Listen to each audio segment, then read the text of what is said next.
गुणमयी तीनों देवियों और गुणमय तीनों देवताओं ने मिलकर के सृष्टि उत्तम कार्य को निष्पन्न किया है। हे नारद, ब्रह्मांड का यह सारा भाग भगवान शिव की आज्ञा से ही मेरे द्वारा रचा गया है।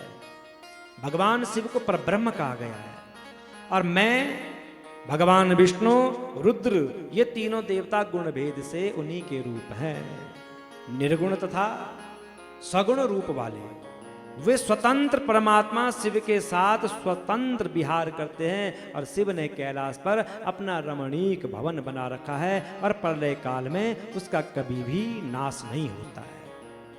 जब नारद जी ने सुना कि भगवान शंकर ने कैलाश में अपना स्थान बनाया है तो नारद जी कहते हैं, हे ब्रह्मन भक्तवत्सल, मैं ये जानना चाहता हूं कि भगवान शंकर कैलाश पर्वत पर कब गए और महात्मा कुबेर के साथ उनकी मैत्री कैसे हुई, ये मुझे बता दीजिए। बहुत जिज्ञासा हो रही है मेरी सुनने। तो ब्रह्मा जी कहते हैं, शृणु नारद वक्ष्यामि चरितम शशिमौलिना यथा जगाम कैलासम सखित्वम धनदस्य च।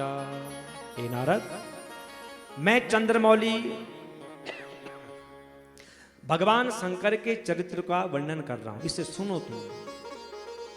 मैं तुम्हें बताता हूं कि भगवान शंकर कैलाश पर कब गए और कुबेर के साथ उनकी मित्रता कैसे हुई।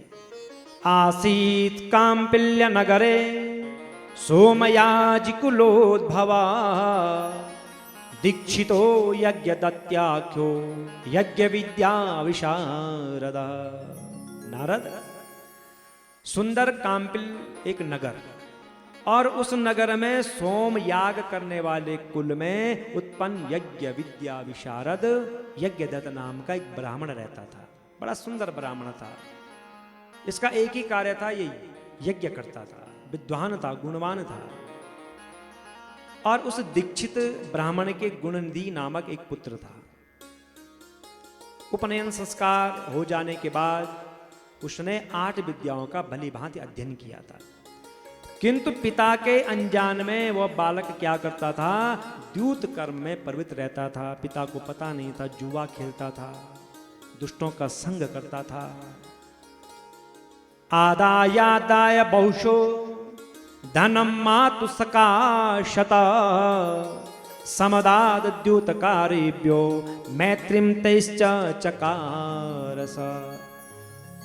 मां ने बहुत समझाया पर नहीं माना और इसने क्या किया, अपने माता के पास जाकर के बहुत सारा धन मांगा जो पिता ने कमाया था और मां भी दे रही है, जा ले जा। और ये क्या करता है, उस धन को जुआरियों को दे देता है। जुआरियों के साथ मित्रता कर ली इसने। जो कुछ पिता कमा रहे हैं वो सब जुआरियों को दे रहा है। माता समझाती है, बेटा ऐसा मत कर, तेरे पिता का इस संसार में बहुत नाम है, मान है, सम्मान है, राजा उनको पूजते हैं। राजा को पता चलेगा तो वो क्या सोचेंगे तेरे पिता के बारे में। दीक्षित ब्राह्मण जब कभी भी अपनी पत्नी से कहते हैं कि आज बेटा नहीं दिख रहा है, गुणनिधि कहाँ चले गया है, तो झूठ झूठ कहते हैं कि अभी अभी स्नान करके संध्या बंदन करके अपने मित्रों के साथ पाठशाला गया है। और दीक्षित ब्राह्मण सच मान लेते हैं। वो सदैव अपने पुत्र की बुराई को छिपाती रहती है और दीक्षित ब्राह्मण को लगता है कि सच में जो है कि बेटा अच्छे मार्ग पर चल रहा है, विद्यालय जा रहा है, विद्या अध्ययन कर रहा है। दीक्षित ब्राह्मण पुत्र के कर्म और आचरण को कुछ भी नहीं जान पाता है। दीक्षित ब्राह्मण को यह पता नहीं है कि मेरा बेटा किस मार्ग पर चल रहा है। और 16वें वर्ष में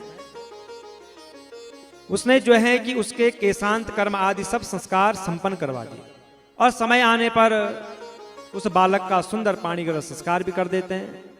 माता फिर भी समझाती है, बहुत कहती कि बेटा अब तो तुम्हारा विवाह हो गया है, अब तुम जो है कि बुराई का मार्ग छोड़ दो, जैसा तुम्हारे पिता चाहते हैं बेटा तुम वैसा ही करो, सन्मार्ग पर चलो।